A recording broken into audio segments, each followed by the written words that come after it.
the legal and moral question is clear. However, that leaves the question of raw political and military power. How can we as U.S. citizens counter the Zionist subversion in our body politic? Well, I think the most effective way to try to achieve a just and lasting peace in the conflict is to free ourselves of all rhetoric, free ourselves of all demagogy, and just stick hard and fast to the elementary facts.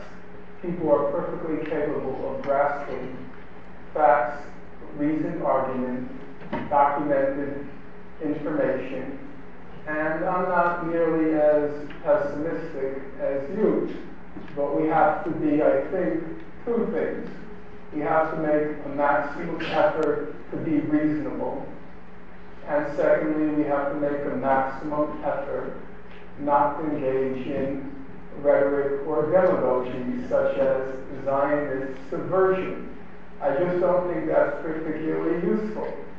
What's useful, in my opinion, is to do exactly, if I may be faulted for praising him again, to do exactly what Professor Dugard just did. Everybody knows Corporal Shallot's name, but how many of you, and I include myself, know the names of just one of 11,000 Palestinians being held by Israel?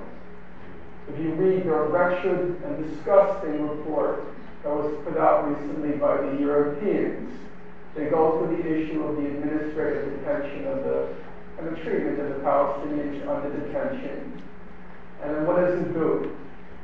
It begins by saying, or I should say in its recommendations, it begins by saying, first of all, let's praise Israel for releasing 149 of the prisoners. 149 of 11,000. And you can be certain after it releases 149, next week it will arrest 300.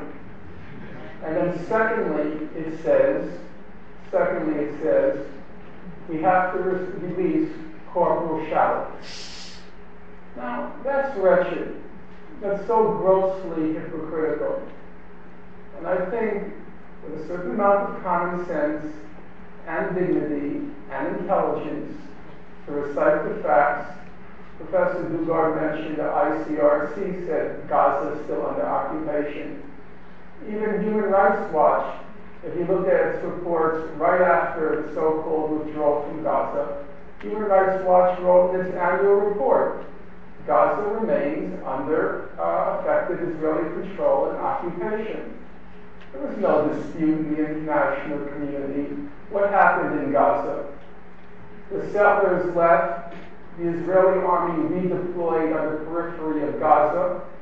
It threw the keys of the jail to the inmates. They got out of the jail, true, their jails, but then Israel withdrew to the periphery, slammed the doors of the prison shut, and then said, you're free. We have no more obligation to you. That wasn't serious. Everybody understood it at the time. In March of that year, Beth Sullivan put out a report entitled One Big Prison to describe what was going on in Gaza. Those are the facts. Let's say everything the previous questioner said was true. That the conditions have improved, they're better than they were before. Well, I'm old enough, regrettably, to remember during the Civil Rights Movement. That was exactly what was said about blacks and their second-class citizenship. Aren't they doing better than black people in Africa? That was the argument that was standardly used. You list all those wonderful statistics, some of which are flat out false. Israel did not build any institutions of higher education in the occupied territories. Those were built with Arab money. Israel did not build Versailles, it did not build any of the Arab institutions. Higher education in the occupied territories. But then you left out in that beautiful record of that liberal and enlightened occupation. You left out so much. You left out that Israel was the only country in the world which legalized torture. You left out that Israel was the only country in the world which legalized house demolition as a form of punishment.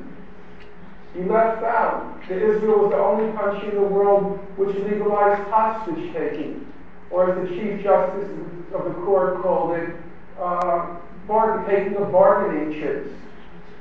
You left out that between 1987 and 1993, Israel, by conservative estimates, tortured about 20 to 30,000 Palestinian detainees. A very beautiful record. I wonder why you omitted those facts.